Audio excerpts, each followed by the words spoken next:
All right, friends, welcome to Chapter 16. We are talking about personality disorders. These are some of the most interesting and some of the most commonly displayed or talked about or frequently represented disorders in the media that we consume, despite the relative low frequency with which they occur.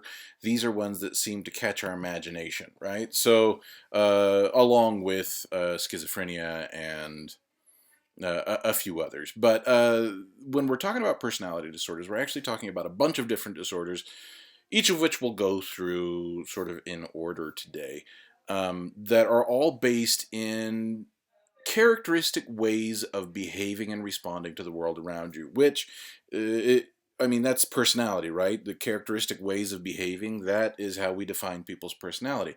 We know who people are and what they're like because they tend to respond in fairly reliable ways in the same kinds of situations.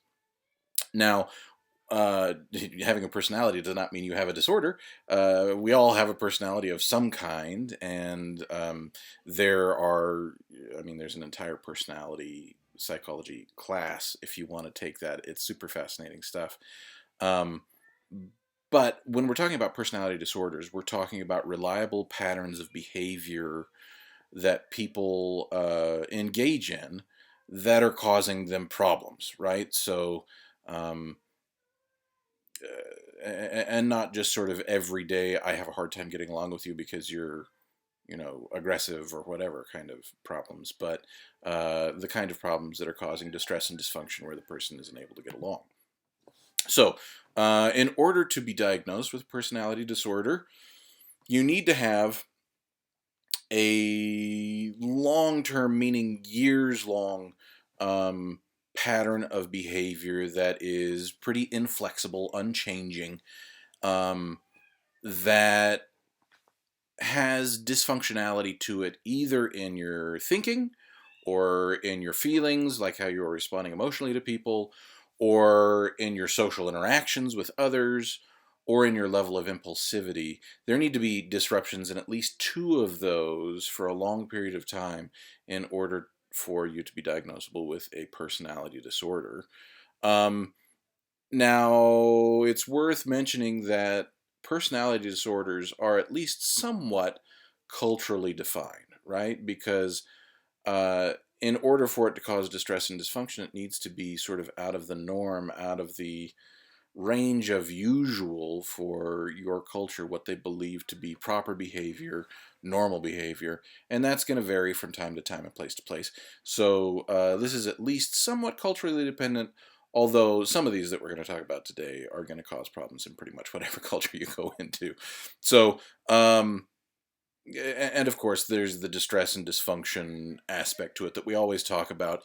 If you're dealing with someone who is, unusual in their modes of responding to others, but it's not really causing excessive amounts of problems and they are not upset about it and the people around them aren't upset about it, well, then that's not a disorder.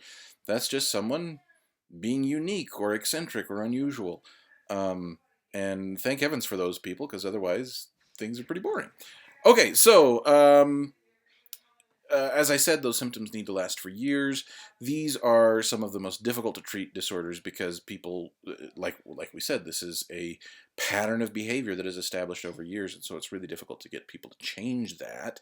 And so success rates tend to be pretty low, almost regardless of what treatment you seek. It's estimated that about 15% of the population is affected with this at some point in your life, and with many, as we've talked about with some of our other disorders, um, these can wax and wane over time, right? These are, um,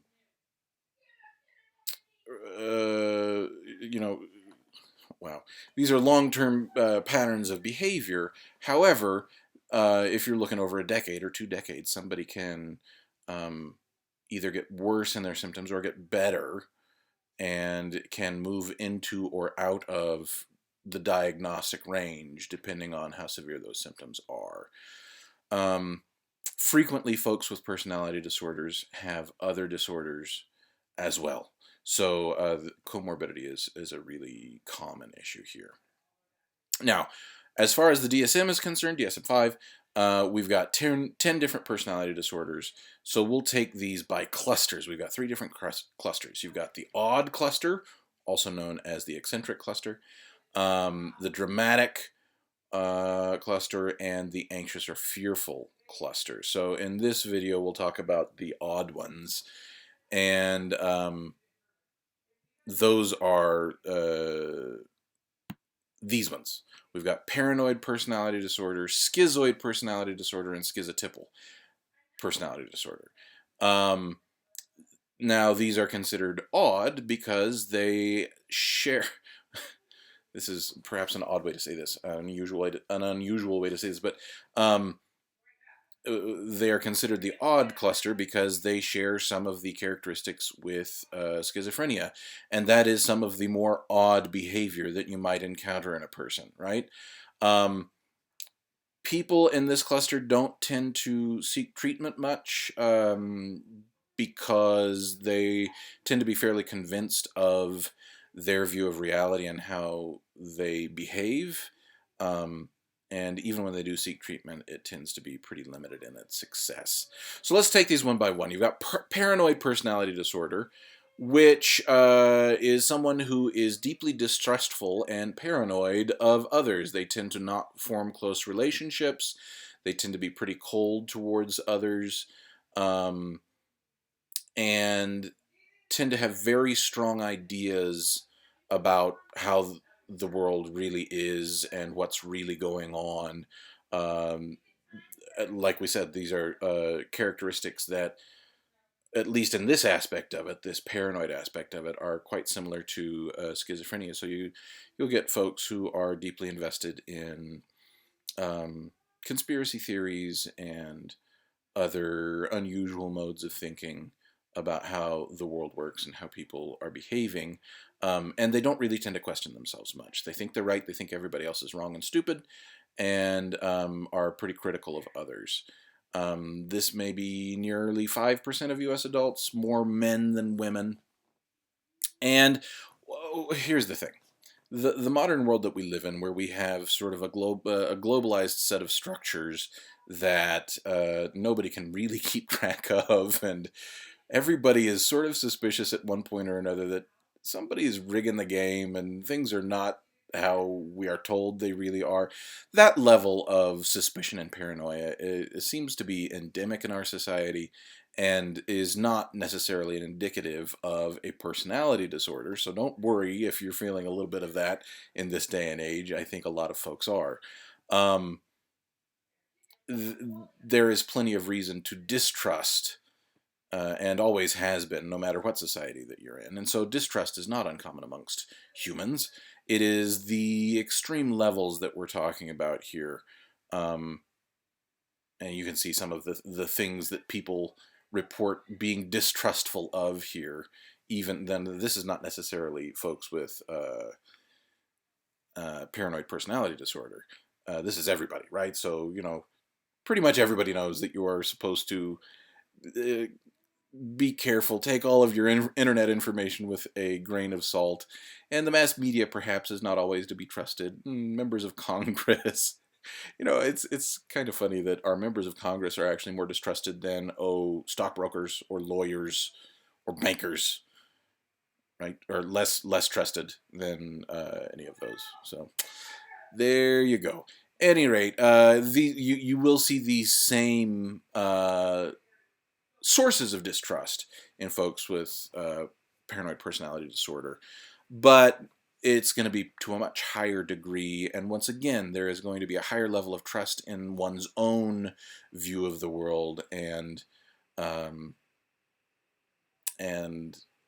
more criticism and less openness to others' point of view. Now, this can certainly exist in a subclinical sphere, right? If you're talking about levels of distrust and levels of personal surety that are underneath the level of diagnosis for paranoid personality disorder, then we're talking about a different kind of thing. In fact, there's some research that I've done or did back in grad school on oh, what's the word I'm looking for? Um, shoot. Intellectual humility, right? I did a few studies back in the day on how willing people are to listen to others' point of view and reconsider their own opinions and attitudes when accurate information is put forth. Um, and so you see a broad spectrum there in the everyday population as well, the non-clinical population of folks who are either more trusting or less trusting, more convinced of their own rightness, less convinced of their own correctness. Um, so, I mean, there's a broad spectrum here, but you get into the high end of this spectrum where it's starting to interfere with people's ability to maintain relationships and, keep a job and function normally. Then you're dealing with paranoid personality disorder. Okay, why does this happen? Well, once again, you've got different explanations based on different explanations and treatments based on different perspectives, right? So, from the psychodynamic perspective, if you've got super demanding parents early on, that is likely to lead to higher levels of paranoia. And then you're going to need to deal with an objects relations therapist where you dig into some of that subconscious stuff and try to bring it to the surface so you can become aware of it and resolve it. From the cognitive behavioral perspective, this is errors in thinking, right? You've got assumptions about how the world works that are unfounded and unsupportable, but unexamined. And so the therapist's job is to uh, help you create a more realistic interpretation of the world around you, while simultaneously, from a behavioral standpoint, help you reduce your level of anxiety and improve your interpersonal interactions. From the biological standpoint, there are some genetic markers that appear to be tied to high levels of distrust and the development of paranoid personality disorder. And in some cases, antipsychotics will be prescribed. Um, but this is a disorder that occurs rarely enough that there isn't a ton of research to support either any of these explanations for why it's occurring, or any one of these treatments being more successful than the others. Okay, let's talk about schizoid personality disorder. Now, you have two similarly named disorders here. You've got schizoid and schizotypal personality disorder, which we'll talk about next. Despite the similarity in name, you've actually got two different sets. I mean, there's some overlap, but there's two different sets of characteristics here. For schizoid personality disorder, this is someone who is persistently avoiding social relationships, has very flat affect, very little demonstration of emotion. They tend to be focused on themselves and don't really care what other people have to say. They prefer being alone. These tend to be folks who show a strong preference for um, games and time on the computer and mathematics, interestingly. Um, Now, you can be interested in all of those things and not have schizoid personality disorder. I'm just making that clear. But these are folks who simply don't seem to have much interest in other humans. They are loners, tend to isolate whenever possible, and tend to have very low levels of romantic and sexual interest. And more common in men than in women, slightly, but only about 3% of the population total. So this is disinterest in humans, essentially, is schizoid personality disorder. Why does this happen? How do we treat it? Well, for the psychodynamics folks say that early on you have an unmet need for human contact or abusive parents. And then that then needs to be, once again, treated by bringing those unconscious disturbances and concerns and needs up to the surface so they can be resolved. Cognitive behavioral point of view says that, once again, there are deficiencies in the way that you're thinking about the world. This tends to be tied into the inability to pick up social and emotional cues, may be related to folks who have a harder time acquiring language and motor skills. And so, from a treatment point of view, um, the behavioral side of this is exposure, right? Exposure to people and positive feedback for social interactions to, in an operant conditioning kind of way, train a person to say, hey, other people are all right. I like being with them. This is rewarding. I'm going to keep doing this. Um, from the biological end, there doesn't seem to be much that we've discovered that appears to either explain or help treat this. Um, so, yeah, not much to say on that one. Now, why there is a picture of Batman versus Superman there, I do not know. That is, I suppose you could talk about Batman as schizoid. But they both love Martha. Stupid movie. Oh well, at least we're getting the Snyder cut of Justice League. I mean, it's a bad movie. It's not going to be better because you get a different cut of it. Let bad movies die. Kill them if you have to. Oh wait, that's a different one. All right, sorry, moving on. Schizotypal personality disorder. This, again, similarly named, different cluster of symptoms that, now, it makes sense that they're both sort of similarly named to schizophrenia, though, given that these are subsets of schizophrenic symptoms, just at lower levels of severity and lasting for a longer period of time. They're just sort of, this is the way the person behaves, right? Okay, so these are folks who engage in bizarre, magical kinds of thinking, and tend to have extreme discomfort in their close relationships. So they engage in delusional thinking, that kind of people are after me, or the TV's talking to me, or that sort of stuff. They tend to have difficulty keeping their attention focused. They show some of the disordered speech that we talked about with schizophrenia. So they tend to wander in their conversations and engage in that loose association stuff that we talked about. And as you can imagine, that's somebody who's going to be really difficult to deal with in a close relationship.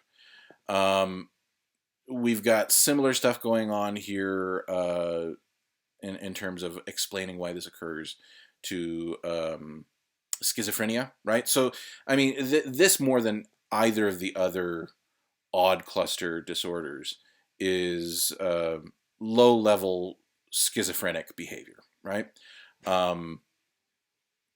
You tend to be more likely to have this disorder if you have parents with psychological disorders or high levels of family conflict.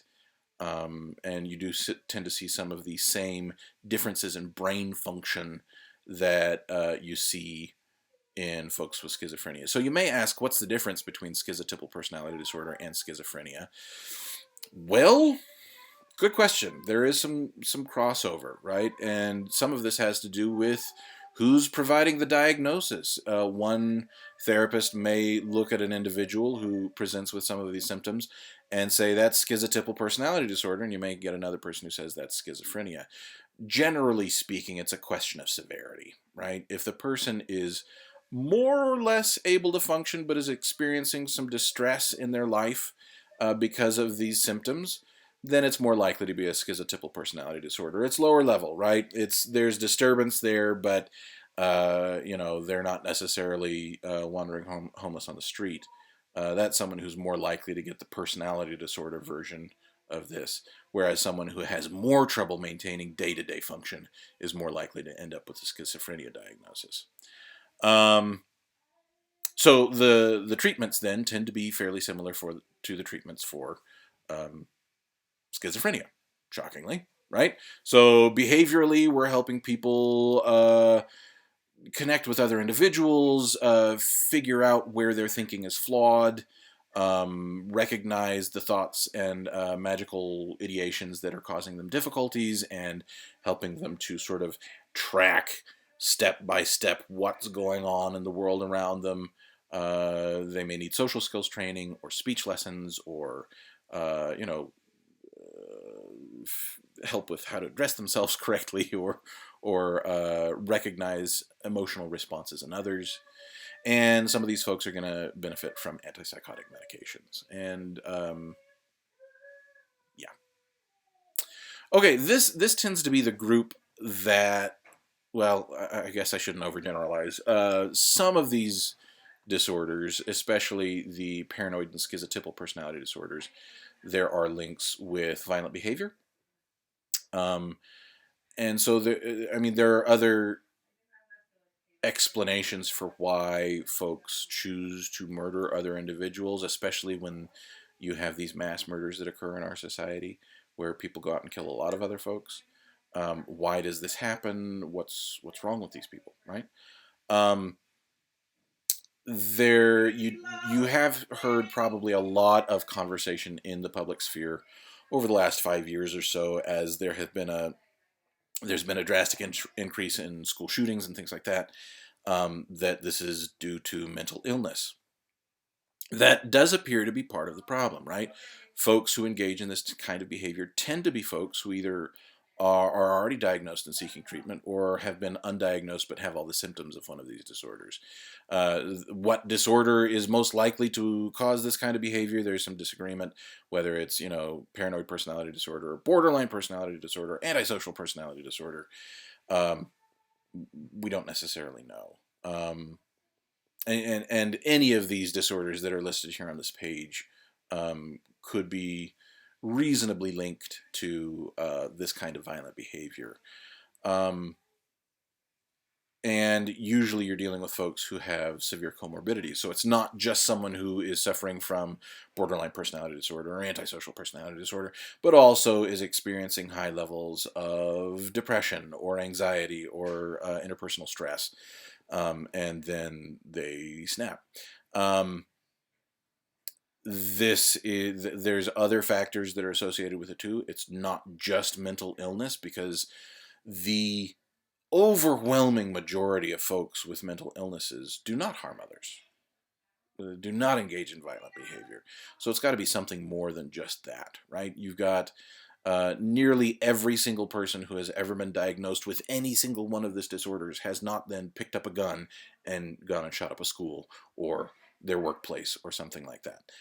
So there are other factors involved here, including access to weaponry in that particular society, um, the influence of media, the what we call the cluster effect, right? Usually we talk about clustering when we talk about suicides. Somebody commits suicide in a very visible and well publicized way, then you're likely to get other folks engaging in similar behavior nearby, right? Because they saw that worked, that got the person the attention that they were looking for.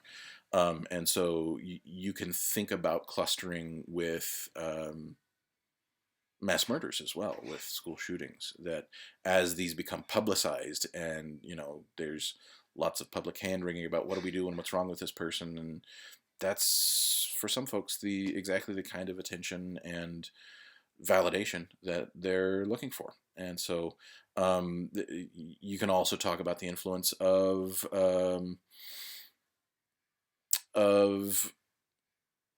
the internet and the increase in social media and the influence of